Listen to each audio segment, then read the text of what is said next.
administrative dans l'hémicycle et on n'était pas assez nombreux, donc je ne pouvais pas partir, j'étais contrainte. Voilà, je vais dans tous les conseils municipaux de la circonscription, donc les 23 communes, de façon à pouvoir rencontrer les nouveaux élus, les nouveaux conseils municipaux qui sont installés, et puis surtout de façon à pouvoir vous souhaiter un excellent mandat. Beaucoup de bonnes choses. Je sais que la vie des élus, c'est une vie qui est riche, qui est intense, qui demande beaucoup. Donc merci à vous pour votre investissement. Merci pour tout ce que vous faites, parce que je crois que être élu en plus dans une période de crise sanitaire, c'est extrêmement difficile. Donc sachez que je suis à votre disposition pour toute question que vous auriez, qui concerne aussi bien le travail parlementaire que des problématiques dans la circonscription. J'ai que quelques minutes, c'est cela ? Alors, sur Ben, on a un certain nombre de dossiers qu'on a réglés. Et puis, il y a des dossiers qui sont toujours en cours. Peut-être des dossiers de particuliers, avec des questions qui nous ont été posées par des particuliers, donc par des Bénois, ça peut être des problématiques très diverses. Ça peut aussi bien concerner une question de logement qu'une question avec les bâtiments de France, qu'une question avec des problématiques de santé, des problématiques pour scolariser un enfant en situation d'échec scolaire. Donc on a au niveau des particuliers des dossiers en nombre sur Ben qu'on arrive à résoudre rapidement, parce que j'ai une bonne équipe avec moi, je ne travaille pas seule. J'ai donc une chef de cabinet qui est Madame Blasque, et j'ai une jeune juriste avec nous pour répondre à toutes les questions donc, juridiques qui nous sont posées, et elles sont nombreuses. Et j'ai également une personne qui est en charge de toute la communication via les réseaux sociaux. Voilà. Et puis ensuite des personnes qui travaillent avec nous de manière très ponctuelle quand il y a des sujets très spécifiques. Par exemple, la semaine prochaine, on a une loi sur la remise en place sur une durée limitée des néonicotinoïdes pour faire face à la crise de la betterave. Donc là, j'ai travaillé avec des agriculteurs, avec des apiculteurs, pour voir comment on pouvait, si on réintégrait l'utilisation de ces pesticides, voir comment on pouvait être assuré qu'on trouverait, qu'on chercherait des solutions alternatives pour à un moment donné ne pas être confronté, quand on a une crise comme celle-ci, de devoir réintroduire des choses qu'on avait interdites. Voilà. Donc, j'ai beaucoup de plaisir à travailler avec l'ensemble des élus, et il ne faut pas hésiter à me solliciter quand vous avez une question, quand vous avez une problématique.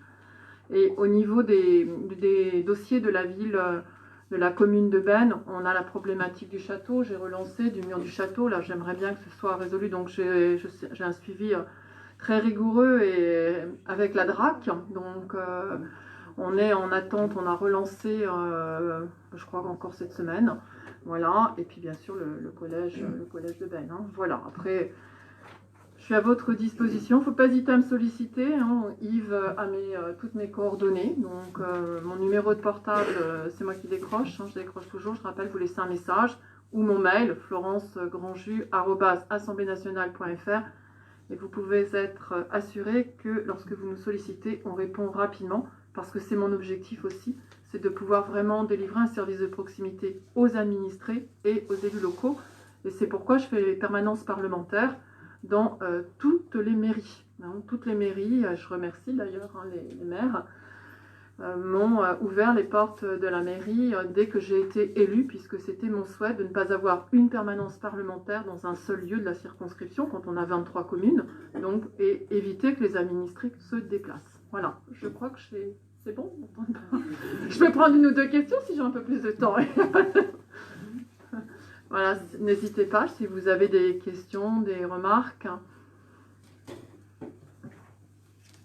Aucune. Bon, c'est que j'ai été très claire ou que... On va le dire comme ça.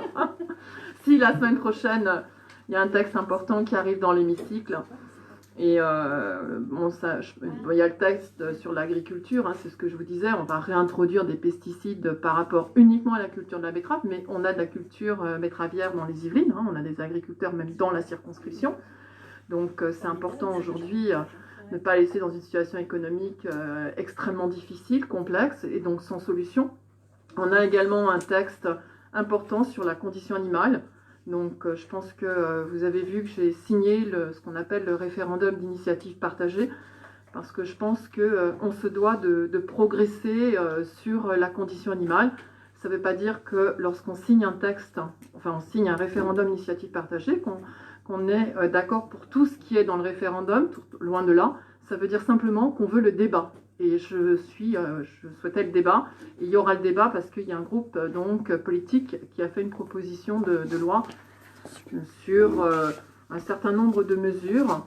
Et la ministre, Madame Pompili, a déjà annoncé ce matin donc des mesures par rapport notamment au cirque ambulant, qu'on ne détienne pas certaines espèces, par rapport par rapport également à l'animal qui est tué pour sa fourrure. Enfin, il y a des mesures déjà qui ont été annoncées. Et puis on aura un grand débat, c'est sur les chasses traditionnelles dans le département. Moi, je l'ai dit, je me suis exprimée à plusieurs reprises. Je suis complètement opposée à la chasse à courre. C'est quelque chose qui me révolte. L'Allemagne, l'Angleterre ont aboli la chasse à courre. Seulement, c'est un lobbying, la chasse. Donc ça tape très fort. Comme j'ai signé le référendum d'initiative partagée, je ne vous cache pas que j'ai reçu jusqu'à des menaces. Et je trouve que quand on est parlementaire, eh bien, quand on découvre la vie du parlementaire, on est là pour réfléchir tous ensemble, pour améliorer les textes de loi, pour travailler dans l'intérêt des administrés et puis dans l'intérêt de la biodiversité, dans beaucoup de choses. Et c'est vrai que ça pousse encore plus à se dire il faut débattre, parce que c'est pas normal de recevoir des menaces, voilà, tout simplement. Je pense que le parlementaire, il a pour objectif d'échanger, de travailler avec les élus, et travailler avec les administrés. Et je pense que ça, c'est la chose la plus importante. Il y a des personnes autour de la table qui savent à quel point je peux me battre quand je trouve que les choses sont pas acceptables. Et aujourd'hui, il n'est pas acceptable en 2020 on traque un animal jusqu'à l'épuisement. Voilà, pour ma part. Et j'ai entendu beaucoup de choses et on me dit non, les agriculteurs, ils veulent qu'on maintienne la chasse à courre. Non, j'ai des agriculteurs qui m'ont dit bon, on n'est pas pour non plus. Mais ça, vous allez en entendre beaucoup parler parce que ça a été médiatisé énormément avec un cerf qui a été traqué dans Compiègne, la ville. Les images ont tourné en boucle. Les Français ont été plus ou moins sondés et beaucoup quand même sont opposés. Voilà, donc la semaine prochaine, je pense qu'il y aura beaucoup de choses qui seront relayées par la presse. Parce que effectivement, réintroduire des pesticides, parler de la condition animale, parler des élevages de fourrure, parler des cirques, je pense que médiatiquement, on entendra, ça tournera beaucoup.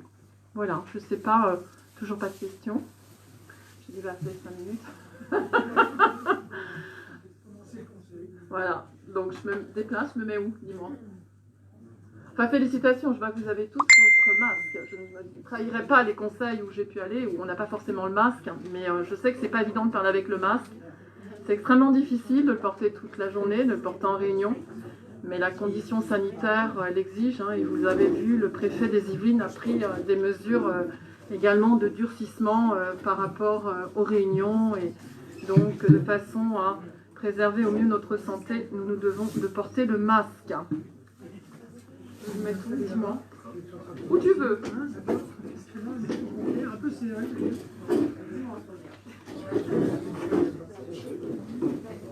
Le papier là-bas, c'est l'ordre du jour. Oui, je peux aller en chercher.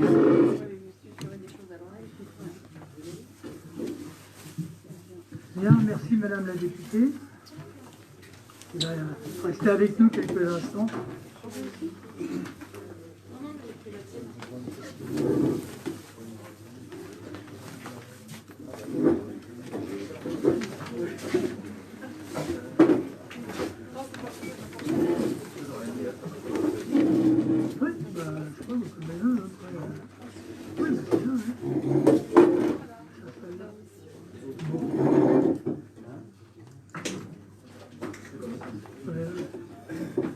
Bien.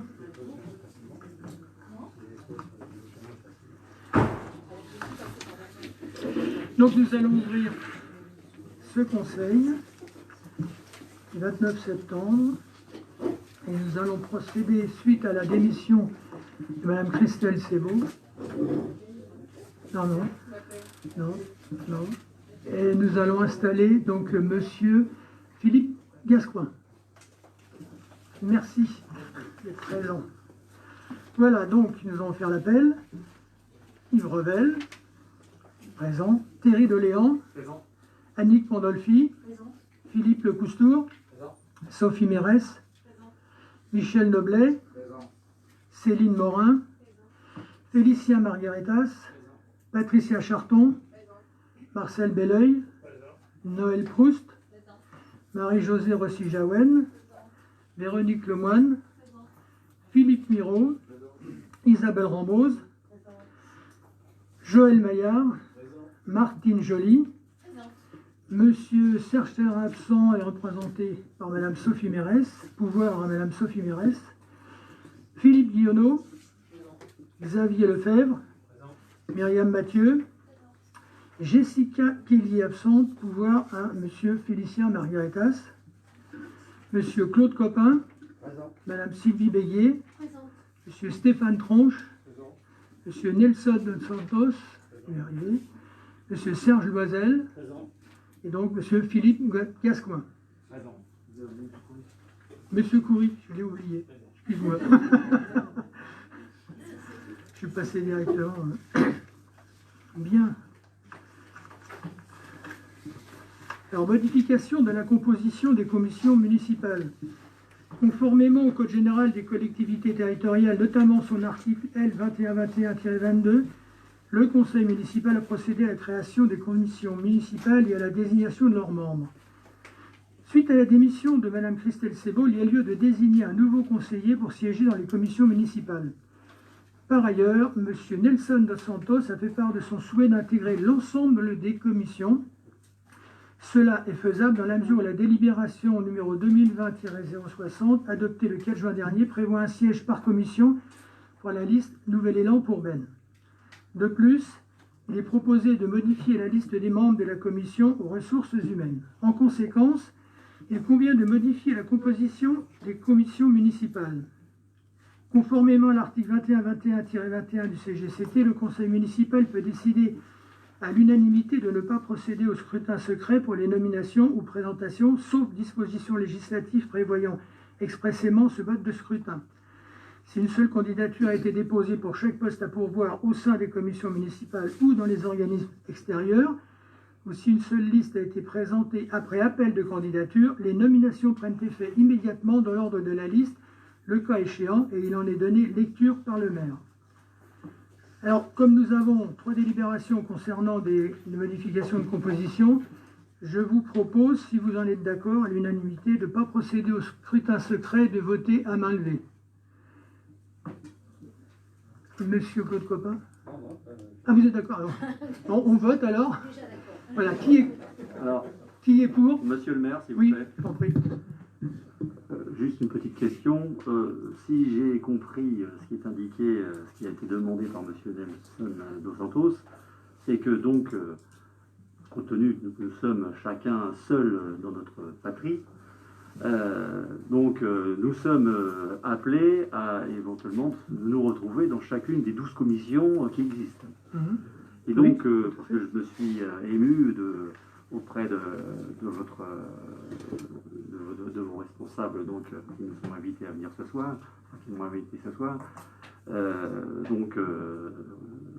L'idée de ce que j'ai compris, c'est que donc effectivement, on peut être invité à toutes ces 12 commissions, et pour autant, matériellement, on se doute bien qu'on ne peut pas assister à toutes ces réunions. Donc c'est bien cela que j'ai bien compris. Donc. Oui. Ok. Bon, bah écoutez. Il n'y a aucun problème. Voilà. Merci. D'accord. Alors, déjà, en ce qui concerne les votes, est-ce que se trouve à main levée, qui est contre? Qui s'abstient? Donc, à l'unanimité, on votera tout à main levée, ce qui serait beaucoup plus simple. Alors, donc, en ce qui concerne les commissions, donc, M. Nelson dos Santos, sur toutes les commissions, M. Philippe Gascoin, pareil. Et en ce qui concerne les ressources humaines, nous avons une petite modification. Il y avait Mme Annick Pandolfi et Michel Noblet sont remplacés par M. Joël Maillard, M. Philippe Miraud.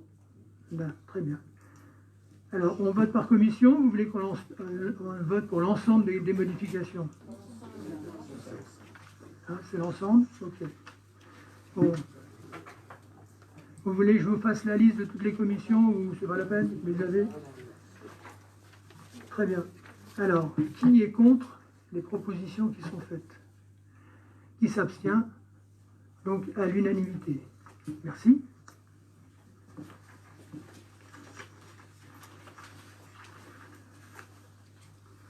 Alors, maintenant, désignation d'un représentant au sein du syndicat intercommunal en vue de la gestion des activités du centre culturel La Barbacane, le CIVU. Par délibération en date du 4 juin 2020, le conseil municipal a désigné ses membres pour siéger au sein du syndicat intercommunal en vue de la gestion des activités du centre culturel La Barbacane. Suite à la démission de Mme Christelle Sebaud, il y a donc lieu de désigner un nouveau conseiller pour siéger en qualité de délégué titulaire au sein du CIVU. Conformément à l'article 2121-21 du CGCT, le conseil municipal peut décider à l'unanimité de ne pas procéder au scrutin secret pour la nomination ou présentation, sauf disposition législative prévoyant expressément ce mode de scrutin. Si une seule candidature a été déposée pour chaque poste à pourvoir au sein des commissions municipales ou dans les organismes extérieurs, ou si une seule liste a été présentée après appel de candidature, les nominations prennent effet immédiatement dans l'ordre de la liste, le cas échéant, il en est donné lecture par le maire. Voilà. Bien, donc vous avez la liste des membres. Et en ce qui concerne un nouveau délégué qui se présente.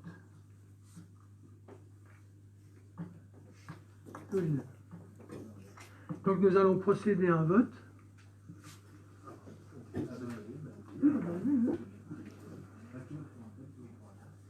Alors, en ce qui concerne le vote pour Monsieur Nelson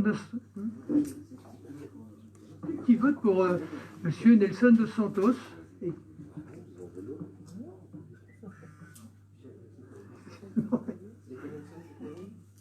Oui, il n'y a que des personnes.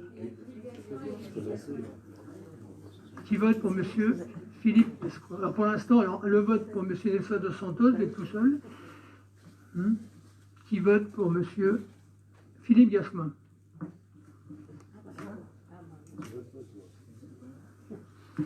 Donc 28 moins 1, 29 moins 1, 28.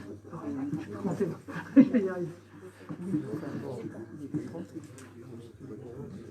Oui, alors, pourquoi notre vote? Évidemment, on me demande de l'expliquer. Tout simplement parce que Mme Christelle Sebaud était là et c'était normal qu'effectivement on tienne à conserver le même vote. Et donc, c'est pour ça que nous avons réservé notre vote à M. Philippe Gascoin. Voilà pour la raison pour laquelle. Alors, suivant, désignation de représentants au sein du comité d'administration de la Caisse des écoles. Par délibération en date du 4 juin 2020, le conseil municipal a désigné ses membres pour siéger au sein du comité d'administration de la Caisse des écoles. Bon, je vais tout vous le lire, mais suite à la démission de Mme Christelle Sebaud, c'est la même chose, il y a donc lieu de désigner un nouveau représentant. Conformément à l'article 21-21 du CGCT, le conseil municipal peut décider à l'unanimité de ne pas procéder au scrutin secret pour les nominations ou présentations, sauf dispositions législatives prévoyant expressément ce mode de scrutin. Si une seule candidature a été déposée pour chaque poste à pourvoir au sein des commissions municipales ou dans les organismes extérieurs, ou si une seule liste a été présentée après appel de candidature, les nominations prennent effet immédiatement dans l'ordre de la liste. Le cas échéant, il en est donné lecture par le maire. Bien. Donc, pour la Caisse des écoles, qui se présente? Bien. Qui s'abstient? Il est tout seul, oui, c'est bon, une amie. Voilà, élu, effectivement, j'allais faire le vote, c'est pas la peine. Merci. Je passe la parole pour le prochain rapport à M. Thierry Deléan. Merci, Monsieur le maire. Donc, comme vous le savez, pendant le confinement, il y a eu énormément de commerces et d'artisans qui avaient pignon sur rue, qui n'ont pu accueillir du public et donc sont restés fermés. Afin de les aider, le conseil départemental cet été, au mois de juin, a décidé d'un dispositif d'aide pour prendre en charge une partie des charges de ces commerces et de ces artisans. Donc, ce sont les charges, les loyers essentiellement. Et à cet effet, donc, il y a un appel à projet au département qui a été transféré à toutes les communes, que nous avons reçu. Et nous avons passé, rappelez-vous, au mois de juillet, le 16 juillet dernier, une délibération pour autoriser le maire à répondre à cet appel à projet. Donc je vous rappelle le mécanisme. Les communes collectent auprès de leurs commerçants et artisans qui ont pignon sur rue leur demande pour pouvoir candidater à ce dispositif. La commune instruit les dossiers, les envoie au département qui, au mois de novembre, le 3 novembre je crois, votera les subventions à destination de ces commerces. La date limite de dépôt était au 31 août pour le département. Et comme nous étions en période de vacances, on a demandé aux commerçants de rendre leur dossier début août pour avoir le temps en fait d'instruire chaque dossier et éventuellement collecter les pièces manquantes réclamées par le département. Donc nous avons contacté tous les commerces et artisans qui étaient concernés par le dispositif. Donc c'était les commerces qui étaient inscrits à la chambre de commerce au registre sous la qualification M, N et O. Voilà, donc de mémoire, M signifiait magasin de vente et centres commerciaux. Alors les centres commerciaux étaient exclus de fait parce qu'ils ont pu rester ouverts pendant la période de confinement. Les N, ce sont les restaurants et les débits de boissons, et O, hôtels et pensions de famille. Nous avons reçu 9 dossiers complets et plusieurs autres incomplets, et on a relancé par téléphone, par mail, enfin toutes les personnes en fait qui étaient concernées par ces dossiers, donc notamment 2 qui nous avaient envoyé des dossiers incomplets, qu'on a relancés, qu'on a appelés et qui ne nous ont jamais répondu. Et donc sur les 9 dossiers qui étaient complètement complets, qui ont été transférés pour avis au département, il y en a 2 qui ont été recalés parce qu'ils ne correspondaient pas aux qualifications citées précédemment dans le registre du commerce. Donc au final, ce sont 7 dossiers qui sont éligibles pour un montant global de 31 102,81 €. Et vous allez trouver dans la délibération, après l'annexe qui rappelle le dispositif départemental, un tableau où vous allez retrouver les commerçants et les sommes pour lesquelles ils pourront être aidés. Donc ce que l'on vous propose ce soir, dans la délibération, c'est d'approuver l'attribution de financement conformément au tableau, qui est annexé, et de transmettre évidemment les dossiers au département des Yvelines au titre du dispositif qu'ils nous ont transmis. Et bien sûr, il est dit dans la délibération que les sommes seront inscrites au budget de la commune. Donc je vous le rappelle, il y aura 31 102,81 € en dépenses qui seront compensées en recettes par le département une fois les dossiers inscrits et votés le 3 novembre. Pour information, on nous a indiqué que, et on n'a pas encore la réponse claire, que tous les commerces qui par ailleurs avaient perçu des aides d'État, les sommes pourraient leur être défalquées de l'aide qui se trouve dans ce tableau-là. Mais on n'a pas encore d'informations précises sur ce que ça va donner pour chaque commerce. Donc on vous propose dans cette délibération de voter le maximum pour qu'il n'y ait pas de problème. Est-ce que vous avez des questions ?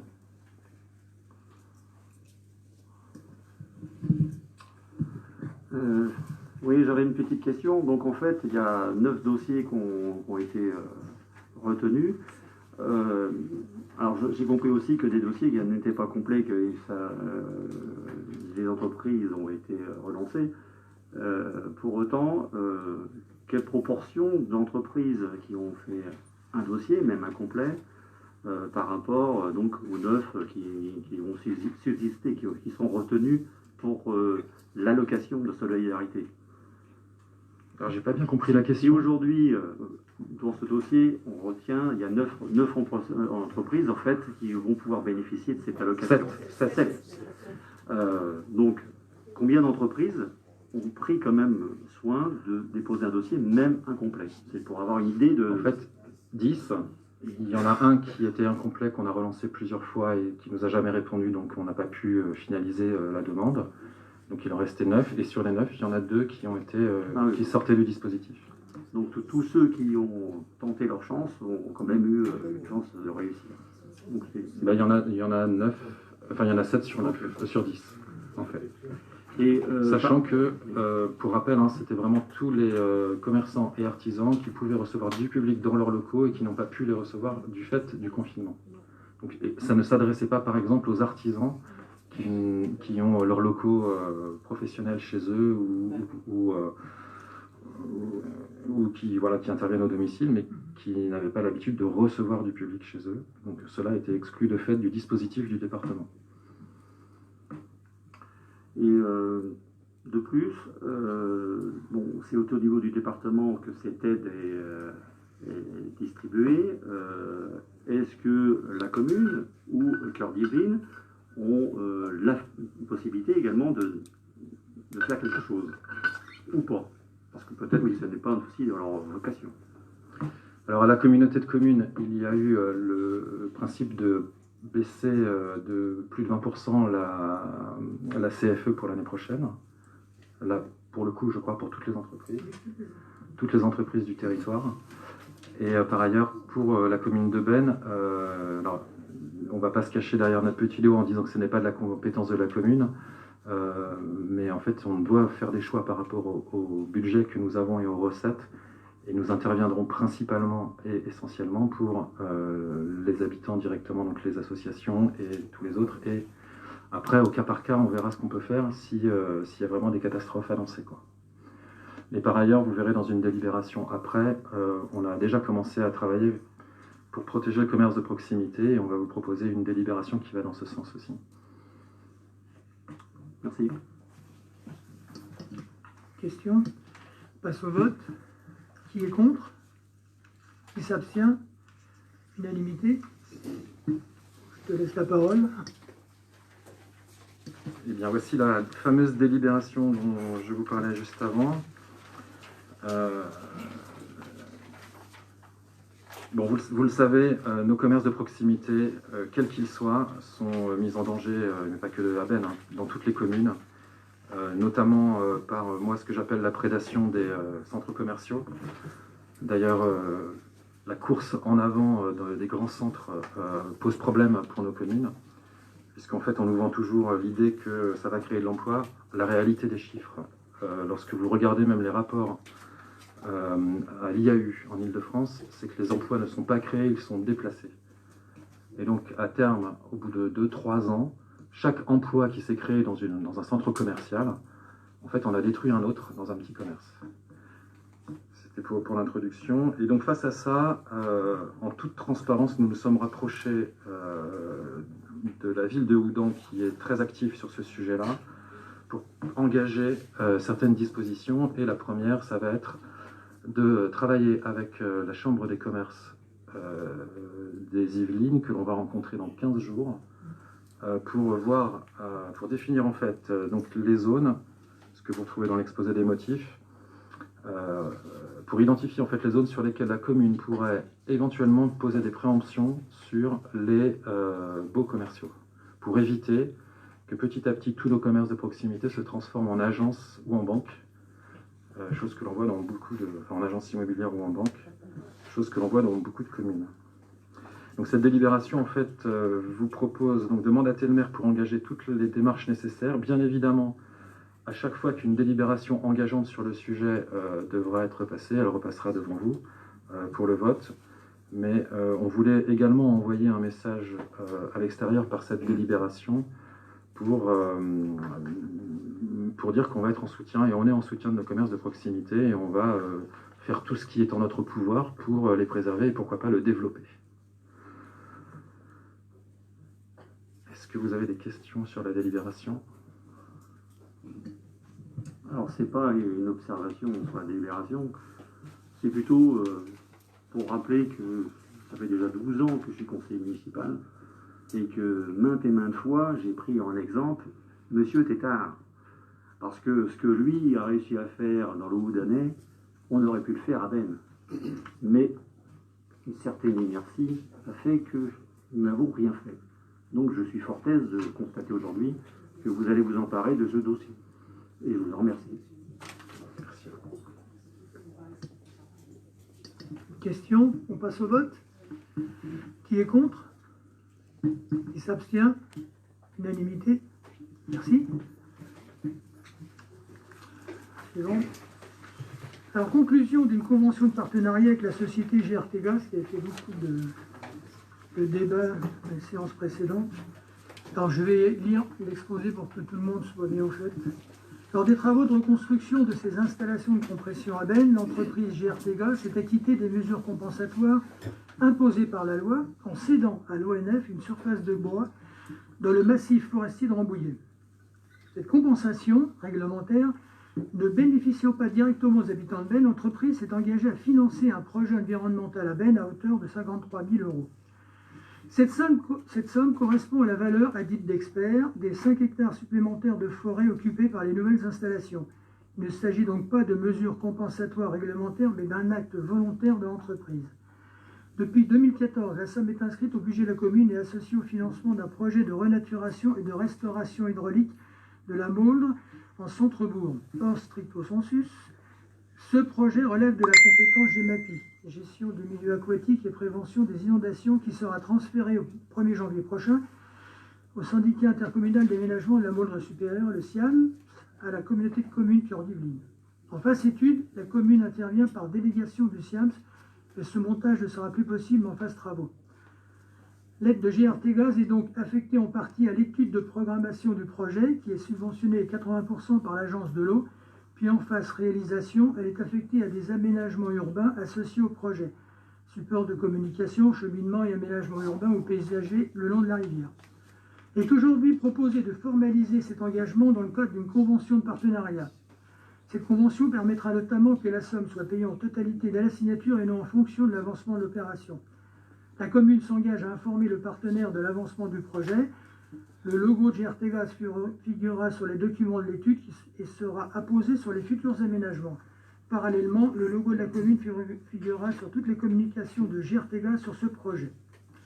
Il est ainsi proposé aux membres de l'Assemblée délibérante de se prononcer sur le projet de délibération le 6 juin. Avez-vous des questions? Oui, j'aurais une petite question. Donc ce projet, quel bénéfice il aurait, il va avoir pour les habitants ou pour la commune? De pouvoir aménager le long de la Mauldre, si vous voulez, alors il est prévu dans la convention, vous pourrez le lire, soit des plantations d'arbres, etc. Vous voyez, c'est aménagé tout le long de la Mauldre et derrière sur les terrains qui sont derrière, qui ont été acquis, en fonction de la renaturation qui aura lieu et du remembrement de la Mauldre. Donc ça, c'est uniquement pour les études. Puis c'est partie d'études. En fait, c'est un dossier qui traîne depuis très longtemps, depuis 2014. Donc là, on l'a finalisé par une nouvelle convention pour connaître ce qui s'engage les uns sur quoi on s'engage les uns et les autres. 53 000 €. Vas-y. Oui, Philippe Guillaume. Oui, monsieur le maire, je suis content en fait que les services aient trouvé, les services et les élus aient pu trouver une solution par rapport à cette convention qui a été présentée par 2 fois sous une autre forme, qui ne respectait pas l'engagement initial. Là, on est sur une somme nette de 53 000 € tel que l'engagement avait été précisé par l'entreprise GRT Gaz. Je suis content que le projet aille toujours dans le même sens de la renaturation de la Mauldre, etc. Et je suis content que l'engagement soit respecté, qu'il y ait une solution trouvée. Merci. Oui. Bien, si vous n'avez pas d'autres questions, on passe au vote. Monsieur le maire. Ah pardon. Alors moi, j'ai un autre éclairage à apporter. Les 53 000 €, c'est une obole donnée par Gaz de France. Il faut quand même penser que ce qui nous est offert est largement défiscalisé. Et c'est le calcul qu'on avait fait l'année dernière notamment, ce qui fait que, quelque part, c'était vraiment l'aumône qui était fait. Alors, alors je viens croire que Gaz de France est très gentil. Il nous a beaucoup apporté de choses, évidemment. Mais enfin, bon, Avec 53 000 euros, si on veut faire des aménagements, et qui peut-être sont de concurrence avec ce que doit faire le SIAM, il faut peut-être s'intéresser de savoir qui paye quoi avant de se réjouir trop vite. Voilà. Ok, vas-y. Tu veux répondre, pas de souci. Oui, juste une petite précision. Justement, tout l'enjeu de cette délibération et de cette convention, c'était de faire en sorte que ces 53 000 euros ne soient pas défiscalisables par GRT Gaz. Et ce sera le cas, puisque sur les conseils municipaux de l'ancienne mandature, il était proposé une convention de mécénat. C'est ça? De mécénat, donc où on pouvait en fait, où GRT Gaz pouvait financer, récupérer les défiscalisés. Et on a tenu à rencontrer GRT Gaz pour justement les rappeler à, on va dire, au respect du denier public, puisque même si pour la commune de Benne, on restait sur la somme de 53 000 euros, par le truchement de la défiscalisation, ils récupéraient une certaine partie de cette somme sur les deniers de l'État. Et ce n'est plus le cas aujourd'hui. Ok. On passe au vote. Qui est contre? Qui s'abstient? À l'unanimité. Merci. Alors je te repasse la parole. Thierry.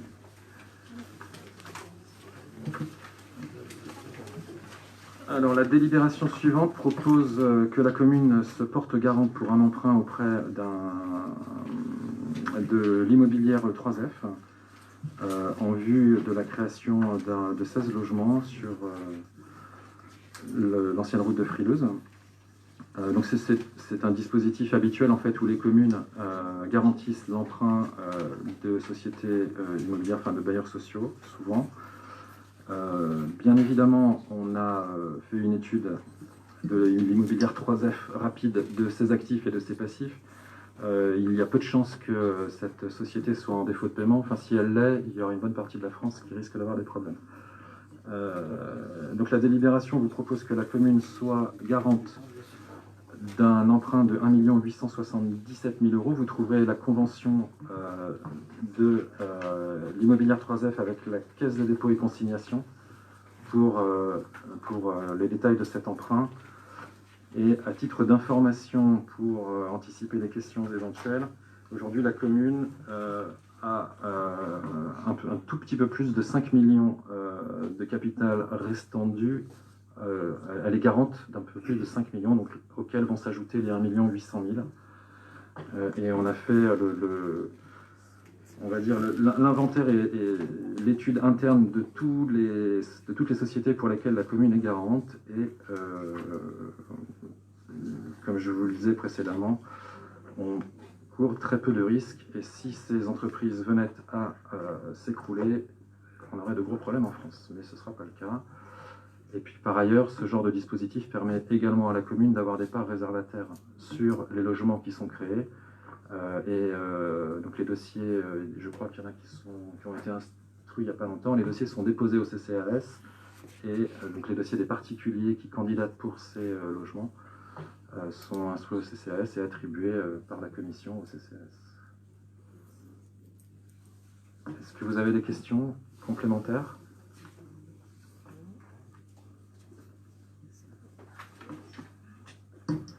Donc on passe au vote. Ah, pardon. Je poserais juste une question, en fait, c'est plutôt pour le fonctionnement nouveau peut-être du conseil municipal. Dans la dernière mandature, il fallait produire les questions à l'avance pour que les dossiers soient préparés par les services. Qu'en est-il maintenant? Est-ce qu'il y a des questions diverses à la fin du conseil? Est-ce qu'il faut les avoir écrites avant? Qu'en est-il? Vous pouvez répéter la question? Franchement, j'entendais du bruit, excusez-moi, mais... Bon, ouais. Donc en fait, la question, à nouveau, je reformule. Bon, oui. La question est de savoir si on pose des questions à la fin du conseil, donc dans la dernière partie, ou est-ce qu'on peut profiter de cette délibération en particulier pour poser des questions sur un sujet. Alors, on est toujours sur le même règlement, intérieur. Bon, donc, on produit donc nos questions et nous retrouverons les réponses. Okay. passe au vote. Qui est contre? Qui s'abstient? Unanimité. Modification du tableau des effectifs. Alors vous devez avoir sur votre table, enfin, sur votre... En fait, il y avait quelque chose qui a été rajouté. Je ne change pas la ligne, mais on rajoute, si vous voulez, un nombre. Quelque chose de particulier.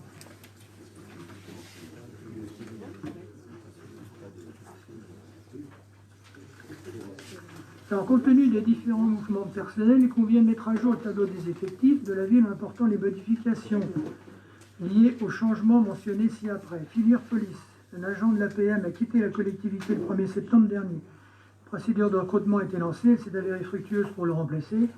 Toutefois, le grade détenu par ce nouveau collègue est différent de celui détenu par le précédent gardien de l'APM.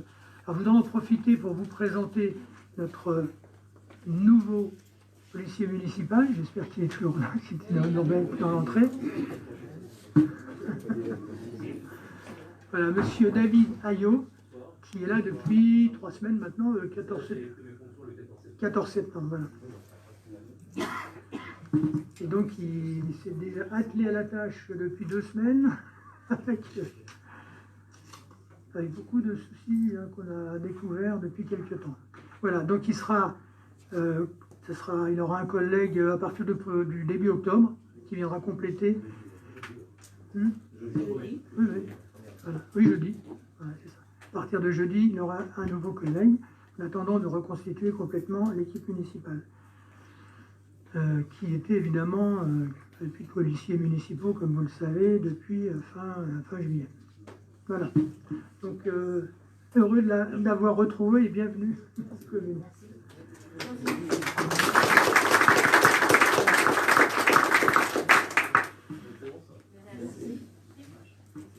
Filière culturelle. Un assistant d'enseignement artistique a obtenu le concours. Il convient donc de le nommer sous le grade détenu sur un poste à temps non complet de 3 heures.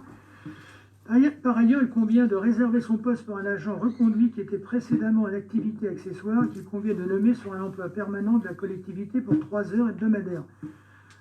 Ensuite, suite au départ d'un agent, un poste était vacant depuis plusieurs mois sous le grade d'assistant principal de première classe.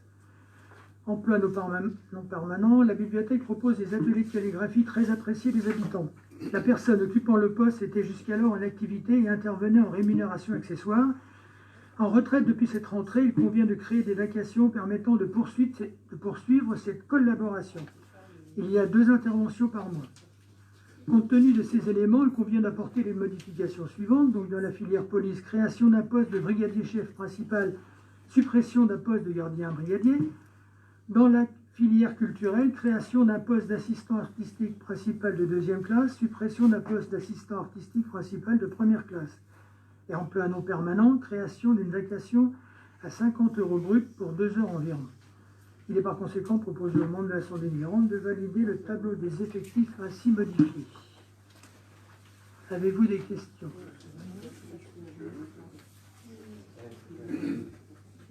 Pas de questions? Donc on passe au vote. Qui est contre? Qui s'abstient? Unanimité. Merci. Alors, création d'une prime exceptionnelle pour les agents mobilisés pendant l'état d'urgence sanitaire pour faire face à l'épidémie de Covid-19. La loi numéro 2020-473 du 25 avril 2020 de finances rectificatives pour 2020 et le décret numéro 2020-570 du 14 mai 2020 rendent possible pour la fonction publique territoriale le versement d'une prime exceptionnelle aux agents soumis des suggestions exceptionnelles pour assurer la continuité des services publics dans le cadre de l'état d'urgence sanitaire déclaré pour faire face à l'épidémie de Covid-19. Cette prime peut être versée aux agents particulièrement mobilisés pendant l'état d'urgence sanitaire. Elle concerne les fonctionnaires, les agents contractuels de droit public, les assistantes maternelles. Entrent dans ce champ les personnels pour lesquels l'exercice des fonctions a conduit à un surcroît significatif de travail en présentiel ou en télétravail pour assurer la continuité du fonctionnement des services. La collectivité peut librement définir par délibération après avis du comité technique les emplois concernés, présentiel et ou télétravail, travail à distance, le montant de la prime dans la limite d'un plafond de 1 000 €, des modulations sont possibles, les modalités d'attribution, les conditions de mise en œuvre et de versement. Cette prime n'est pas reconductible et peut se cumuler avec le régime indemnitaire des agents et avec des astreintes. Elle est exonérée d'impôts sur le revenu, de contributions et de cotisations sociales. Et on a proposé aux membres de l'Assemblée délibérante d'instaurer cette prime au sein de la collectivité. Donc c'est... Oui. Avez-vous une idée, ou pouvez-vous nous donner une idée du nombre d'agents concernés? Là, je ne l'ai pas là. Pour l'instant, si vous voulez, on a... Pardon? Combien on a? 180, moi 70, donc il y a 120. Oui. 110, oui, c'est ça. 110 qui sont concernés. Et la répartition entre fonctionnaires, agents contractuels et assistantes maternelles à peu près? Alors, non, là, j'ai pas les chiffres là. Pour l'instant, ce qu'on a dans cette délibération, c'est les 3 taux, les primes qui sont votées en fonction de leur disponibilité pendant le Covid, si vous voulez. D'accord. Et après, il y a une répartition qui va être faite par les services concernés, les ressources humaines, en fonction de toutes les personnes qui étaient présentes, pas présentes, enfin, qui étaient en présentiel, là, qui étaient pendant toute la durée du Covid. Hein. Il y en a d'autres moins, il y en a d'autres qui étaient en télétravail, d'autres qui, effectivement, n'avaient pas besoin d'être sur le lieu de travail. Donc ça, ce travail va être fait par les ressources humaines. D'accord. On pourra avoir une idée un petit peu plus précise bien du sûr, nombre tout à dans fait. chaque catégorie? Dès que le travail est fini et finalisé, vous aurez les éléments. D'accord, merci. Pas de souci. D'autres questions? Voilà. Donc pour la création de cette prime, est-ce qu'il y a des votes contre, des abstentions, vote à l'unanimité? Alors, bon, mise en œuvre du RIP7 pour les cadres d'emploi exclus. La commune a délibéré en septembre 2016 pour mettre en œuvre un nouveau régime indemnitaire au sein de la ville, le RIP7, régime indemnitaire tenant compte des fonctions, des suggestions, de l'expertise et de l'engagement professionnel. Un certain nombre de cadres d'emploi étaient exclus du champ de la réforme dans l'attente de l'apparition des textes permettant sa mise en œuvre. Or, les textes permettant l'application de la délibération cadre de la ville aux cadres d'emploi exclus sont parus. L'attribution du RIP7 aux nouveaux cadres d'emploi concernés nécessite de prendre une nouvelle délibération. Parmi les cadres d'emploi désormais éligibles au RIP7, certains étaient particulièrement attendus. Il s'agit notamment des ingénieurs territoriaux, techniciens territoriaux, éducateurs de jeunes enfants, puéricultrices territoriales, infirmiers territoriaux en soins généraux, auxiliaires de puériculture. Il est donc proposé aux membres de l'Assemblée délibérante de se prononcer sur le projet de délibération suivant.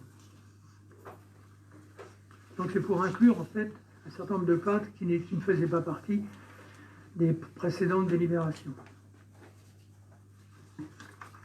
Question? Passe au vote. Qui est contre? Qui s'abstient? Unanimité. Merci. Alors, autorisation donnée au maire de signer les conventions des missions facultatives du CIG. Le Centre intercommunal de gestion de la Grande Couronne de la région Île-de-France est un établissement public local à caractère administratif assurant des missions d'expertise pour le compte de plus de 1000 collectivités territoriales, concerne 45 000 agents, pour l'application du statut des fonctionnaires territoriaux. À ce titre, ils gèrent leur carrière et organisent des concours et examens professionnels. Afin de financer ces missions obligatoires, gestion des carrières, organismes paritaires, retraite, commission de réforme, comité médical, conseil statutaire, organisation des concours, les collectivités versent une contribution obligatoire de 0,74% sur le traitement de base de tous les agents. À côté de ces missions obligatoires, le CIG apporte également son expertise et ses conseils dans tous les domaines se rapportant à la gestion des ressources humaines, mais également en mettant à la disposition des collectivités un grand nombre de spécialistes dans la plupart des secteurs de la gestion locale.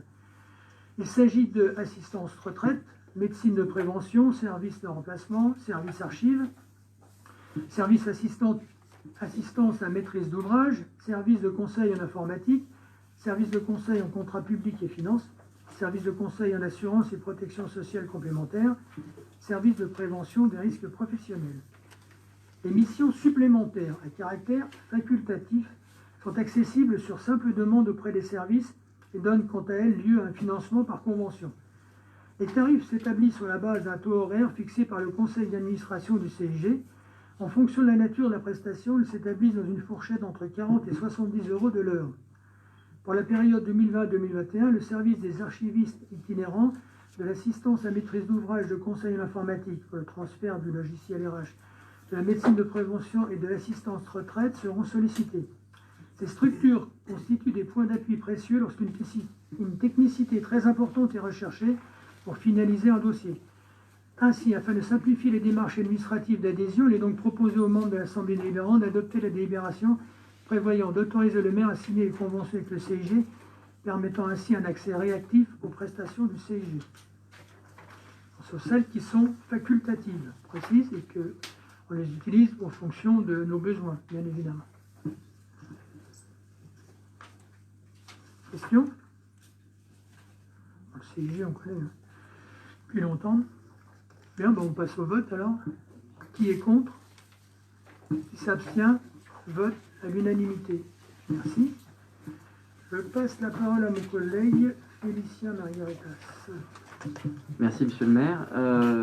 Cette délibération du coup pour le service affaires générales à propos des cimetières, donc en fait j'ai juste vous expliqué, je ne vais pas relire la totalité de l'exposé. Suite à une demande cet été, nous nous sommes rendus compte qu'il y avait une carence en fait dans l'offre de services qui était faite à propos des cimetières, donc sur la possibilité pour l'inhumation d'enfants, et donc du coup cette délibération vise à rétablir une offre pour ce genre de demande, donc avec une proposition de tarification concernant les concessions de 1 mètre carré dans la limite d'1 mètre de largeur, à moitié prix en fait de ce qui est pratiqué pour les concessions normales qui elles font 2 mètres carrés. Voilà. Si vous avez des questions. Non. C'est bon. Vous avez des questions? Pas de questions, on passe au vote. Qui est contre? Qui s'abstient? Unanimité. Merci.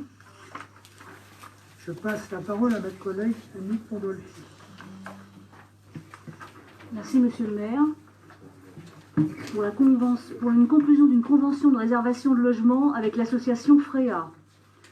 Par délibération du 20 janvier 2020, la commune de Beynes a garanti l'emprunt souscrit par l'association FREA pour l'acquisition de 3 logements à construire au lieu dit la ferme de l'Orme, chemin de la Petite Mare à Beynes.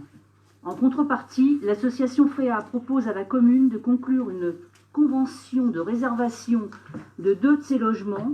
Il s'agit d'appartements de 4 pièces de 74,5 mètres carrés, compris dans un bâtiment de 3 logements. Cette convention permet à la commune de proposer des candidats pour l'occupation des logements. Ces candidats doivent remplir les conditions requises pour l'occupation des logements sociaux, en particulier les plafonds de ressources liés au type de logement PLAI adapté. Dans le cas présent, les dossiers proposés par le CCAS, après étude par l'étude du secteur, la directrice du CCAS et l'agent chargé du logement, sont examinés par la commission d'attribution logement du bailleur. La décision finale est prise par celle-ci. La convention est conclue pour la durée d'engagement de la commune, c'est-à-dire 40 ans, prolongée de 5 ans après le dernier remboursement de l'emprunt. Les logements seront livrés fin septembre. Le CCAS proposera des candidatures pour la prochaine commission d'attribution. Il est ainsi proposé aux membres de l'Assemblée délibérante d'adopter le projet de délibération suivant. Avez-vous des questions? On passe au vote. Oui. Bon, je ferai quelques petites observations.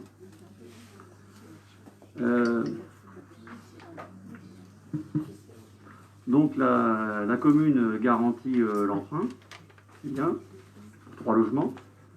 Et de l'autre côté, la contrepartie, c'est qu'on met à disposition de fait de la ville de Beynes de 2 logements. Oui. C'est très bien aussi. Ce qui me gêne plus, c'est que dans ce pâté de maison, il y a eu des constructions par vagues successives qui peut-être auraient pu nous permettre d'obtenir davantage de logements sociaux que ça n'a été fait dans ces opérations. En fait, les promoteurs ont acheté les terrains et petit à petit, on fait grossir les constructions. Aujourd'hui, on est devant une catastrophe immobilière et fonctionnelle pour les gens qui habitent sur place. Et c'est parce que l'équipe avant la vôtre n'a pas pris les mesures pour éviter cette dégradation notamment du site de la ferme de l'Homme. Donc, moi je fais le vœu que ce type de découpage à pied de semaine par les promoteurs ne puisse plus se faire. Et pour que ça ne puisse plus se faire, eh bien, il faut remettre sur le boisseau le PLU. Parce que si on ne le fait pas, on va laisser bétonner cette ville en long et en large, et nous n'allons faire que des malheureux. Les promoteurs se seront enrichis, nous aurons des problèmes de quartier, et puis, vous savez notamment, pour la ferme de l'Orne, il y a le problème de l'accessibilité pour les bus. Parce que c'est bien de faire des logements, mais généralement, quand on a des logements, il y a aussi des enfants, il y a des scolaires. Tout ça fait que c'est un tissu explosif. Donc, c'est pour ça que je profite, l'occasion est trop belle pour moi. Franchement, c'est à ne pas faire, surtout à ne plus faire. Et il faut, de mon point de vue, remettre, comme j'ai dit tout à l'heure, le PLU sur le métier, et très rapidement, si on ne veut pas que les promoteurs de tout poil viennent nous bousculer dans nos maisons. Merci. Alors, je vais vous rassurer, on a commencé le travail. Donc, révision du PLU, justement pour éviter ce genre d'urbanisation excessive sur notre commune. Alors, il y a plusieurs projets que certains promoteurs nous ont proposés déjà. C'est complètement délirant. Et nous sommes complètement opposés à ce genre de... Bon, ils ont juste venu nous les proposer, hein, il n'y a rien de concret, mais on se rend compte qu'il y a une énorme pression sur Belle en ce moment. Tout le mois de juillet, on a reçu un certain nombre de prétendants à l'urbanisation de notre commune, et il y a effectivement des projets qui sont complètement fous. Je vais vous en donner un qu'on est en train de refuser, enfin on espère pouvoir le faire, c'est que personne n'achète deux terrains avec 2 maisons, enfin une maison sur chaque terrain, ils suppriment les 2 maisons et construisent 31 logements, 39 logements. Donc vous voyez l'urgence qu'on a, et c'est pour ça qu'on s'y est attelé, si vous voulez, à commencer justement le travail. Bon, évidemment, 15 mars, 26 mai, juillet, les vacances, c'est un petit peu compliqué, mais le travail est commencé. Et donc, il y aura évidemment un groupe de travail qui sera fait à ce niveau-là, quand on aura commencé à aller un peu plus loin, mais le travail est commencé. Et on est vraiment... on tient à conserver au maximum notre ruralité, mais vous savez que la pression est très active en ce moment. Je ne sais pas si vous avez entendu plusieurs des familles qui quittent leur logement pour venir à la campagne, que ce soit ici, que ce soit à Thoiry, que ce soit d'ailleurs, surtout de la Niège qui est dans l'Eure-et-Loire. Voilà, donc on vous tiendra informé.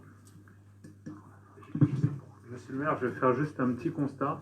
Pardon. Il semble que à Benne, le prix de l'immobilier n'augmente pas par rapport aux autres communes où le prix de l'immobilier augmente, et je pense qu'il y a une question à se poser à ce niveau-là.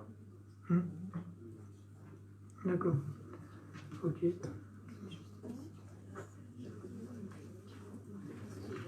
On passe au vote. Manon. Monsieur le maire. Oui, pardon, pour le VFA, oui, pardon. Oui, donc je reviens un petit peu à la charge. Forcément, moi je suis un peu sensibilisé. J'ai été président de l'association de sauvegarde de Benne et j'étais tout petit. Cette époque-là, c'était il y a plus de 25 ans. Donc ce que je pensais il y a 25 ans, j'ai pas pu changer. Tout le monde sait que nous sommes bénnois de père en fils depuis plus de 100 ans maintenant. Cette ville, nous l'aimons, comme beaucoup des gens qui sont venus s'y installer. Et c'est d'autant plus grave dans les zones du centre-ville où nous n'avons pas de possibilité de circuler, les voitures ne peuvent pas se stationner, et on va avoir des sorties d'opérations sur la voie de la République qui vont être infernales, notamment à côté de la rue Moreau, entre la rue Moreau et la rue Flaubert, il se prépare des choses hallucinantes. On se demande comment les gens vont sortir. Vraiment, il faut être très, très, très vigilant. Et puis venir grossir le flot, évidemment, de tous les véhicules qui passent. Mais ça, c'est... Ok. Bon, on vous tiendra informé, puis on participe au groupe de travail, bien évidemment, concernant les modifs du PLU. On passe au vote, alors? Donc, qui est contre? Qui s'abstient? Unanimité. Merci. Oui, j'ai oublié tout à l'heure quelque chose. C'est en ce qui concerne les procès-verbaux des conseils municipaux le 4 juin, 30 juin et 16 juillet, est-ce que vous avez des remarques à faire sur ces 3 comptes rendus? 3 comptes rendus, pardon. Pas de remarques? Ils sont approuvés. Merci. Alors, avez-vous des questions? Le conseil se termine, bien sûr. Non?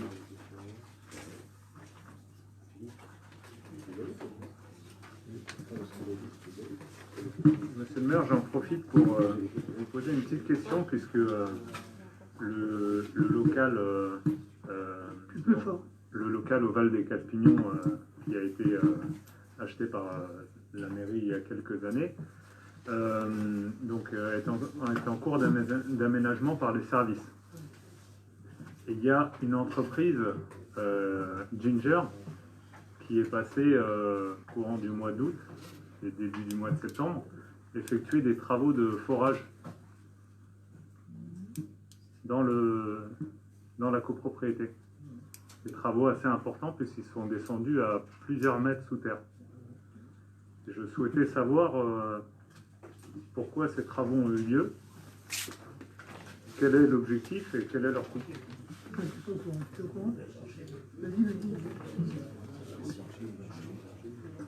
Donc, c'est simplement des travaux qui permettent, c'est un bureau d'études qui est venu pour vérifier si les planchers du bâtiment vont pouvoir tenir au poids des archives. Donc, c'est ce qu'on appelle un ferroscan, et on attend l'étude de ces ferroscans pour l'implantation définitive des archives. Par contre, à plusieurs mètres de profondeur, nous, c'est la seule entreprise qu'on a fait intervenir. Alors, ils ont bien fait des forages sur la dalle du rez-de-chaussée pour tester la résistance de la dalle. Ils ont fait aussi des forages dans la dalle au sol, en sous-sol, et là, plusieurs mètres de profondeur. Et je crois qu'ils sont même partis à 4 ou 5 mètres. Ah oui, c'est une étude de ferroscan. Oui, on regarde au niveau des fondations, ils regardent, c'est un bureau d'études pour ça. Alors, au rez-de-chaussée, oui, rez-de-chaussée et sous-sol, puisque les compactus seront au sous-sol, notamment. Donc, au rez-de-chaussée, bon, ça peut se comprendre parce qu'il y a une dalle, il faut qu'elle soit porteuse. En fonction la dalle doit supporter une charge. Et au sous-sol, par contre, la dalle, elle est sur le sol. Donc, je vois... Mais on fait l'étude de sol parce qu'on veut être sûr que le plancher qui est sur le sol, comme vous dites, lui, soit bien résistant pour tenir le poids des archives. D'accord. Et il y a un poids qui a été retenu pour les archives. Le bureau d'études, là, oui. Attendez, j'aimerais intervenir juste une minute. Lorsque vous avez des questions qui sont techniques, il faudrait vous rapprocher directement des services techniques, c'est bien plus simple, ils ont toutes les données. Et si vous voulez aussi vous préparer les questions 48 heures à l'avance, parce que là, effectivement, on n'a pas le temps de préparer le dossier pour vous donner toutes ces informations qui sont du domaine très technique. D'accord. D'accord. Hein. Bon, c'est pas qu'on refuse de répondre, mais effectivement, là, ça serait bien d'avoir... On attend toujours, nous, le résultat du foroscan pour continuer le projet. Comme on n'a pas eu d'informations au préalable, bon. Ok. C'est la copropriété, je pense. Bon, ok, ça c'est bien lorsque vous avez des questions très techniques, posez-les au moins 48 heures à l'avance, parce que sinon on ne va pas s'en sortir. Si à chaque fois vous arrivez avec des questions sur lesquelles on n'a pas pu... Bon, on en connaît beaucoup, hein, on a beaucoup de réponses, bien évidemment, mais on n'a pas tout dans la tête, et on a des services techniques qui sont là pour répondre. D'accord ? 48 heures à l'avance, ça serait pas mal. Voilà. Oui. Oui, puisqu'on termine, si j'ai bien compris, monsieur le maire, ce conseil municipal. Oui. J'avais 2 remarques et 2 points je dirais, à travailler, me semble-t-il, pour l'avenir. Il serait malhonnête, je dirais, de notre part de ne pas évoquer, je dirais, ce qui s'est passé cet été avec l'intrusion dans notre territoire de Benne des gens du voyage. Alors, sans remettre en cause, évidemment, la forme et le respect qu'on peut avoir vis-à-vis de ces gens-là, il apparaît aujourd'hui dans une société où la situation de la sécurité devient anxiogène. Vous verrez sur les réseaux, à l'instant, cet après-midi, une jeune femme qui vient de se faire agresser avec le visage tuméfié par des jeunes à la gare de Villepreux, c'est juste à côté de chez nous, et qui a été postée sur le groupe des habitants de la ville de Veynes. Mais au-delà de ça, je pense que, pour ma part, on est tous témoins, je dirais, de cette insécurité montante. Alors, on ne peut se réjouir que de l'arrivée et du renforcement à nouveau de la police municipale, mais je pense qu'à l'avenir, il faudra investir d'une manière significative sur la prévention, la gestion et tous les moyens qui vont pouvoir régulariser, réguler et redonner confiance à nos concitoyens au sein de la ville de Veynes pour circuler, je dirais, d'une manière plus sereine. Des poids lourds qui descendent la route de Saint-Germain-de-Lagrange par en bas des 38 tonnes, c'est inadmissible.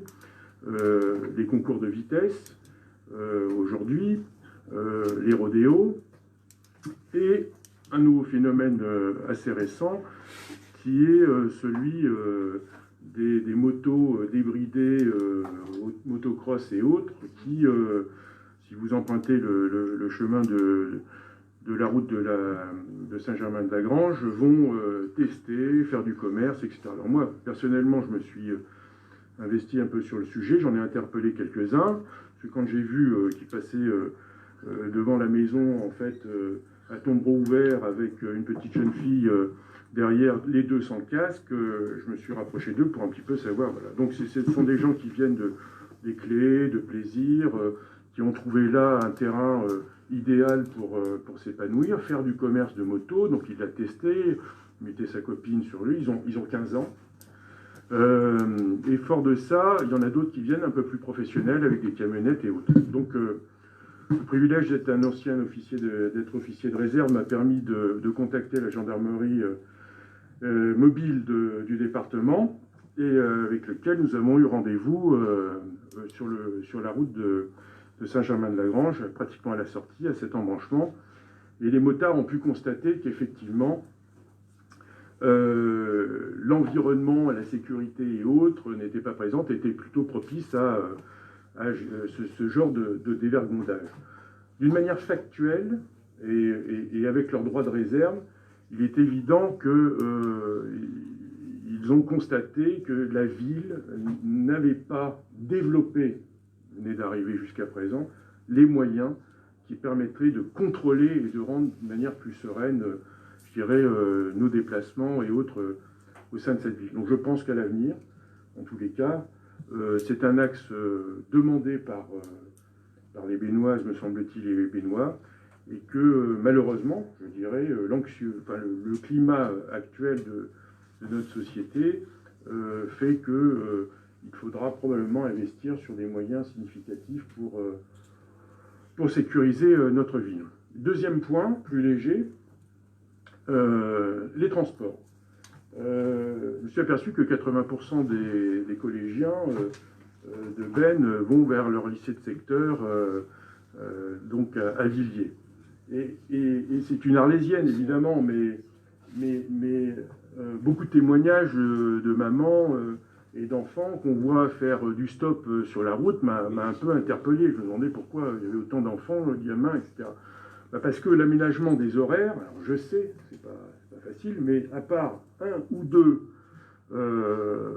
transports directs entre Ben et Villiers, il y a pratiquement rien d'autre. Alors, j'ai essayé d'interroger quelques gamins, ils me disent oui, on prend le train, au changement, il arrive en même temps que l'autre, il part, donc on court, autrement on fait du stop, et dans l'après-midi, vers 15h, 16h, en fait, il n'y a absolument aucun transport qui permet à 80% de nos collégiens de se rapatrier sur la ville de Ben, si ce n'est que d'attraper les bus au vol.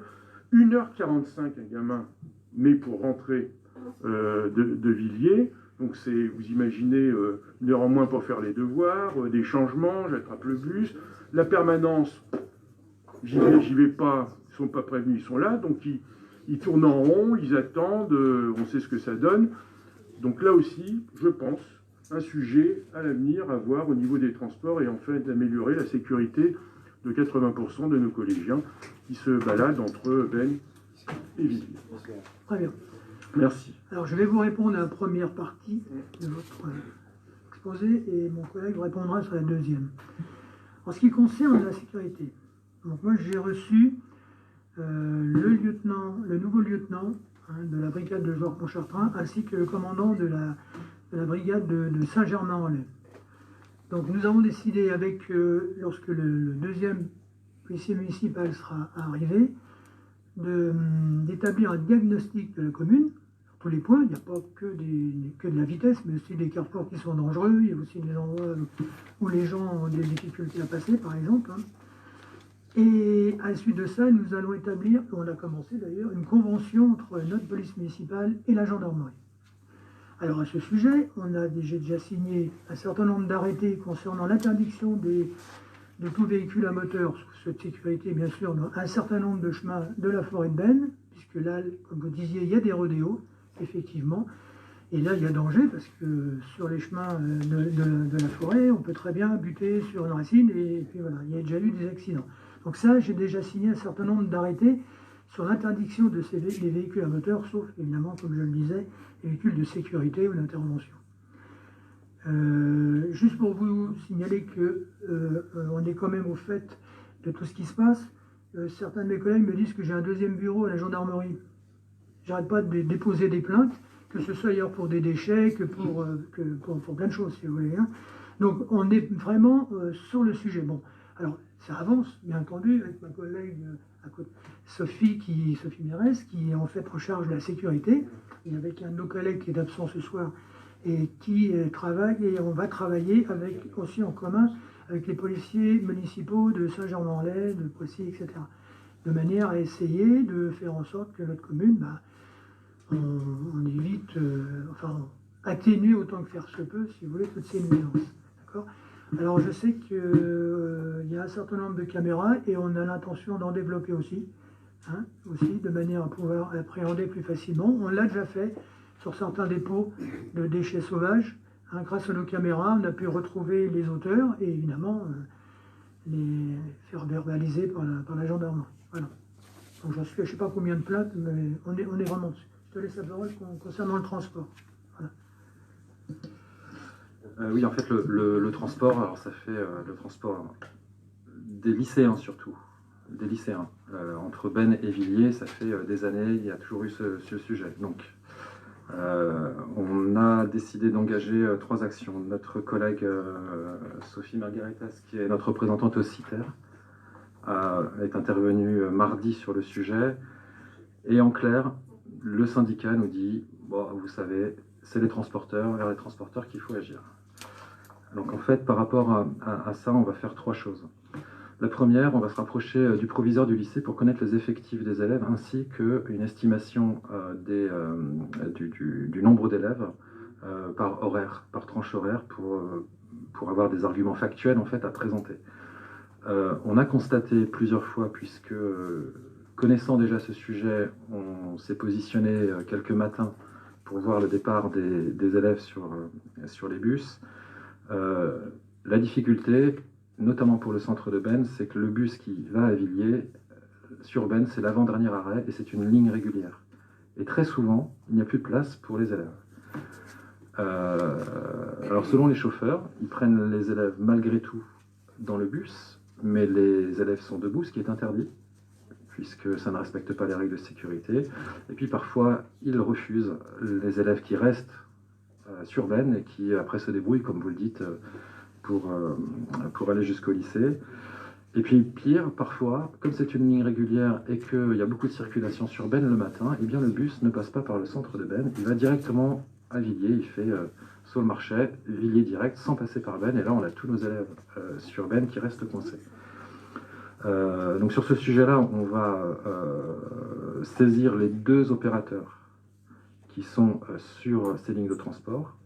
Et par ailleurs, nous allons aussi saisir directement Île-de-France Mobilité, puisque c'est Île-de-France Mobilité qui est le donneur d'ordre sur ces lignes. Donc là, on a collecté toutes les infos, toutes les informations, et ce n'est pas un petit sujet parce que malheureusement, récemment, il y a une jeune fille qui s'est fait agresser en allant au lycée. Donc c'est un vrai sujet très important.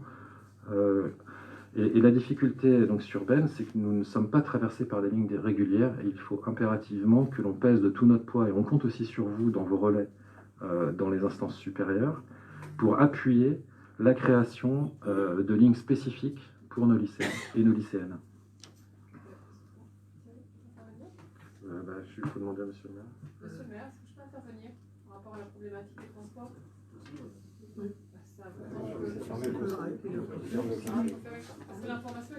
Ce qu'on peut faire, c'est, je vais clore le conseil, s'il n'y a plus de questions, vous pouvez intervenir juste après si c'est possible. Merci pour vos réponses.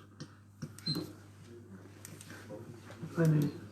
Monsieur le maire, j'aurais juste une dernière petite question, un dernier petit sujet à aborder. Je me réjouis de la gestion humaine que vous avez eue de l'accueil des gens du voyage le mois dernier. Et j'ai 2 petites questions. La première, est-ce que le don à la caisse des écoles a été fait? Oui, tout à fait. Il y a eu 2 dons. 2. Super. Et la deuxième, c'est que sachant que c'est la CCCY, sur les 31 communes, il n'y a qu'une seule aire d'accueil, elle est à Belle, oui. Et qu'elle compte 12 places, dont 8 sont occupées à... 20 places. 20 places. 20 places? Ouais, 10 doubles places. Ouais. Moi, ils m'ont dit... Bon, non, mais c'est 20. D'accord. Et donc apparemment, elle est quasi occupée. Est-ce que il ne serait pas possible de voir avec la CCY de telle façon à ce qu'une solution soit développée pour la prochaine période estivale pour éviter qu'on ait ce type de situation, parce que vous l'avez bien géré, à mon sens humainement, mais on n'est pas à l'abri sans solution à l'avenir, ça ne se reproduit. Alors, déjà, on est en train d'étudier la possibilité, la façon qu'on a d'empêcher toute installation sur ce terrain. D'accord? Donc on a déjà mis provisoirement des grosses vasques remplies de terre pour limiter, si vous voulez, mais on est en train d'étudier. Sachez qu'à Folleville, alors on a été, dans les Yvelines, particulièrement dans le sud, on a été particulièrement envahi, puisqu'il y a eu Georges-Pontchartrain, Garancières, Ben, Crépierre, Folleville, Châteaufort, Cernay-la-Ville, un peu partout, si vous voulez, se sont installés. D'accord? Nous, on a duré 3 semaines à Folleville. Là, suite aux plaintes qui ont été déposées, ils ont décidé qu'ils resteraient le temps qu'ils voudraient, puis ils n'arrêtent pas d'amener des caravanes. Donc ça, c'est un vrai sujet. Donc normalement, j'ai une réunion à la préfecture dans, je sais pas, la semaine prochaine ou dans 2 semaines, concernant la modification du schéma justement des gens du voyage, les schémas départementaux concernant les gens du voyage. Et ça, c'est des vrais sujets, si vous voulez, concernant peut-être une aire de grand passage, peut-être des aires qu'il faudrait trouver. Mais évidemment, sachez que ça a déjà été proposé sur Ben, et sachez aussi que personne n'en veut. Il ne faut pas rêver non plus. D'accord? Donc c'est un vrai travail qui est fait. J'ai déjà eu une réunion la semaine dernière, à la préfecture aussi, concernant toujours les gens du voyage. Donc c'est un vrai sujet que j'ai abordé aussi justement pour essayer de trouver des solutions. Pas tellement sur l'aire d'accueil, parce que celui-là il est pérenne, il est géré, mais surtout sur justement tous ces gens qui effectivement essayent de trouver le terrain pendant la période d'été, sachant qu'ils sont partis, qu'ils sont rentrés chez eux sur des terrains à Seine-et-Marne, ils ont des propriétés, il ne faut pas rêver. Hein. On dit gens du voyage que l'été. Hein. D'accord, j'ai pu pas mal discuter avec eux pour avoir une idée de qui étaient ces gens. Et parmi ceux qui étaient à Ben, il y a qui sont nés à Ben. Hein. Enfin, juste petite info comme ça. Voilà. Donc on laisse le sujet. Bon, si vous permettez, je vais arrêter de manière à ce que Madame la députée puisse apporter des précisions sur le sujet tout à l'heure. Merci. Donc le conseil est clos. Merci. Merci, excusez-moi, je ne savais pas que je ne pouvais pas intervenir puisque j'ai fait d'autres conseils municipaux et en fait je pouvais intervenir, donc c'est pour ça que je ne connaissais pas, excusez-moi, je ne voulais pas perturber, mais ce qui me semblait c'était important, oui non mais je ne conteste absolument pas, hein. C'est la seule chose, c'est que je pense que c'est important que je vous donne l'information par rapport à ce qu'on a fait, ce que je fais avec mon équipe dans d'autres communes qui ont des problématiques de transport. On a la ligne 78 qui passe par Goupillère, on a la ligne 54 à Poissy qui nous ont posé problème. Et avec Île-de-France Mobilité, donc je les ai saisis, on a mis en place donc un système avec des personnes qui ont comptabilisé les enfants qui montaient, les arrêts, etc. Donc en fait, je voulais intervenir pour Ben. Je n'ai pas du tout été informée qu'il y avait cette problématique-là, mais étant donné qu'on est en train de suivre les lignes 78 et 54, je peux faire remonter également les informations que Thierry, tu peux me faire repasser. Parce que je pense que c'est un complément du dossier de la circonscription, tout simplement. Hein. C'est pour pouvoir vous aider à agir plus rapide, et avoir une solution plus rapide, puisque j'ai les contacts directs et qu'on a déjà trouvé des solutions pour les lignes 78 et 54. Donc, même si on n'est encore pas au niveau de satisfaction où on aimerait être par rapport aux usagers. Voilà. Merci.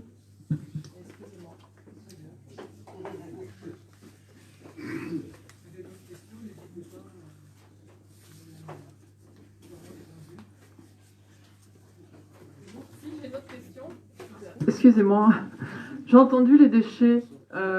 J'ai des problématiques de déchetterie. J'ai saisi le préfet quand on n'arrive pas à faire respecter la loi. Donc je suis en ce moment sur une déchetterie à Boissy sans avoir. Bon, justice saisie, etc.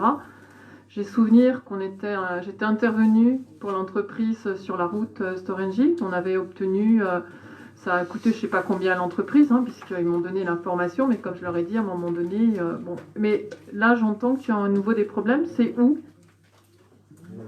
C'est partout, hein. C'est partout. Surtout les chemins, là, dernièrement, je crois que c'est hier ou avant-hier, on a découvert encore un tas de tuiles, des portes, voilà. C'est pas localisé à un endroit particulier, c'est partout. Non, c'est un petit peu partout sur la commune. Parce qu'à Goupillère, on a une problématique, mais c'est un endroit précis où c'est déversé. Oui, non. Oui, une précision et une sollicitation, vu que vous êtes à l'Assemblée nationale. Ce que l'on constate beaucoup, c'est que les particuliers, lorsqu'ils font faire des travaux chez eux, payent une taxe de recyclage à l'entrepreneur.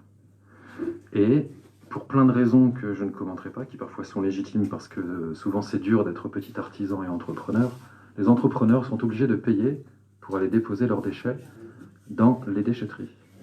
Et là, on a un flou qui ne favorise pas en fait le traitement de toute la chaîne des déchets. Mon avis, c'est que deux choses.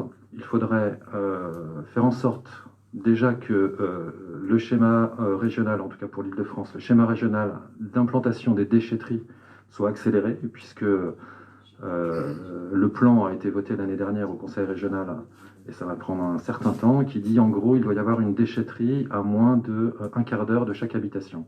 Ça, c'est le plan qui a été voté l'année dernière. Et la deuxième chose, c'est qu'il faudrait, et ça pourrait aider aussi les artisans, il faudrait un peu assouplir les modalités financières pour les artisans lorsqu'ils arrivent dans des déchetteries pour y déposer leurs déchets. Voilà, c'est une suggestion. Je ne sais pas si ça relève du législatif. Ah bah si. Non, ça peut relever du réglementaire, ça peut relever du préfet. Il faut que je me renseigne. Je dois te dire que les déchetteries, c'est assez complexe, hein, parce que lorsqu'on a voulu faire installer une rotation sur les déchetteries de façon à ce qu'elles soient ouvertes et qu'on puisse, quelle que soit la commune d'habitation, on s'est heurté à un certain nombre de problématiques. Donc c'est pour ça que je te dis, il faut Je prends note et je reviendrai vers Oui, toi. c'est parce que je ne suis pas allé jusqu'au bout du propos. En fait, D'accord. ce qu'il faudrait peut-être faire, c'est que les entreprises aient deux factures. La facture de réalisation des travaux qui est payée par le client et la deuxième facture qui traite du traitement des déchets ne soit payée par le client que si l'entreprise produit un bordereau de déchets dans une déchetterie. Et là, je pense que ça relève du législatif.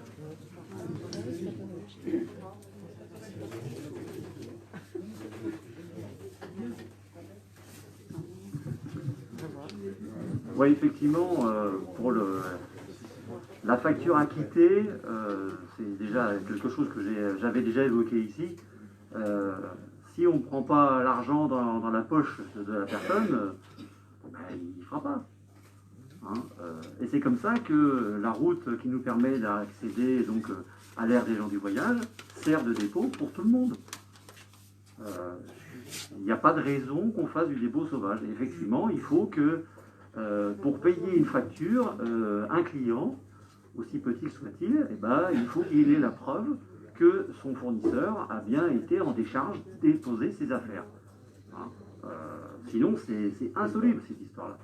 Alors, je sais qu'il y a des entreprises qui viennent en France et qui font un petit tour et qui repartent. Donc, effectivement, ces gens-là ne vont pas s'inquiéter de s'inscrire dans une décharge pour aller déverser. Et pour autant, tous ces déchets, c'est nous qui allons les ramasser tôt ou tard.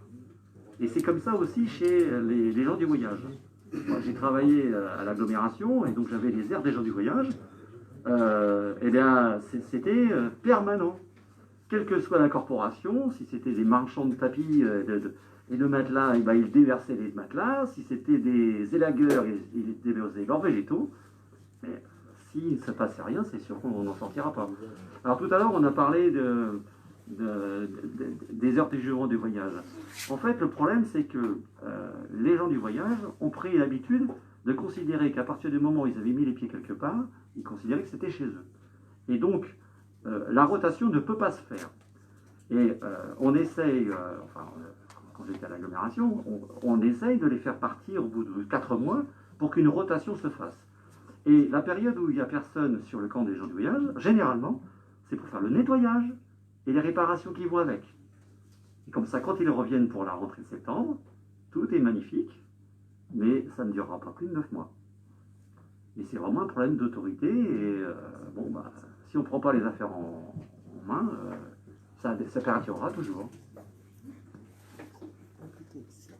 Pour répondre à votre question, en fait, concernant l'aire d'accueil des gens du voyage, effectivement, ils n'ont pas voulu partir. Je me vois mal y aller tout seul. Hein. D'accord, je suis désolé. Hein. Alors, quand même, petite précision quand même, parce qu'il a dit beaucoup de choses sur les réseaux sociaux. Hein. Je trouve que les gens qui sont derrière le clavier ne sont pas très courageux quand même. Hein. Je me permets de le dire. J'ai porté plainte contre une personne qui s'est attaquée directement à moi et aussi à ma famille. Donc, je le dis officiellement, j'ai porté plainte. Nous, on y était. On était là le dimanche soir quand ils ont fait la musique. On était là tous les 2 jours pour les voir. Les gendarmeries étaient là quasiment tous les 2 jours aussi. Et le soir où ils ont fait la musique, on était là avec une équipe, on était 2-3 personnes avec les gendarmes. Les gendarmes ne sont pas venus. Mais on y a été leur demander de baisser la musique. Évidemment, ils la baissaient, puis ils la rallumaient. On est d'accord, il y avait 150 personnes. Il y a 2 heures, avec mon collègue Philippe, on y était. Moi, j'ai traversé les 150 personnes qui étaient là. Ils m'ont pas fait peur, ils m'ont rien fait. Il y avait... Hein? Oui, ils m'ont fait des biens en plus. J'étais jusqu'à la console de son, j'ai dit vous me baissez. Ils m'ont dit oui, on le baisse. J'ai dit non, tu le baisses. Il l'a baissé. Je suis parti, il l'a remonté. Excusez-moi, on était que 2. Hein. On était 150, alors à moins d'être Superman. Voilà. Alors, les réseaux sociaux, c'est bien, mais les gens qui sont courageux, ils peuvent quand même venir nous aider, plutôt que de râler. Excusez-moi, je déverse parce que là, ça a débordé un petit peu quand même. Oui, je voulais en profiter pour remercier Monsieur le maire de la gestion de ce dossier. Au final, le terrain de foot a été nettoyé complètement par les gens du voyage avant qu'ils partent. Ils ont évidemment pas respecté leurs engagements jusqu'au bout sur le temps qu'ils devaient rester. Mais on n'est pas dupes, on s'y attendait. La troisième chose, c'est que les gens du voyage, en partant, ont réparé une installation d'eau et ils nous ont laissé la réparation. ils ont laissé à la caisse des écoles une somme. Alors évidemment, il y a eu cette fameuse soirée qui a été problématique pour tout le monde. Enfin, dans la vallée, le son était super fort. Mais monsieur le maire a été tous les jours au contact, a entretenu le dialogue avec les gens du voyage, ce qui fait que les choses se sont relativement bien passées. On n'a pas eu écho, par exemple, pour faire taire toutes les rumeurs, qu'il y ait eu une augmentation de la délinquance pendant la présence des gens du voyage sur Ben. Et je voulais donc en profiter pour remercier Yves, qui n'a pas beaucoup dormi pendant cette période. Merci. Ultime précision, nous n'avons pas fourni les fûts de bière ni la tente. Non, parce que c'est bien ce qui a été dit aussi. Hein. Oh, monsieur le maire, je voudrais juste... je trouve que c'était très bien géré. Juste sur cette fête-là, il faut savoir que les gens du voyage, ce sont des gens qui font aussi la fête. Alors c'est vrai que quand ils sont en plein milieu du bourg, ça peut poser un problème, mais on le sait, c'est des gens qui, quand ils font la fête, parce qu'il y a eu un événement, ils font vraiment la fête, quoi.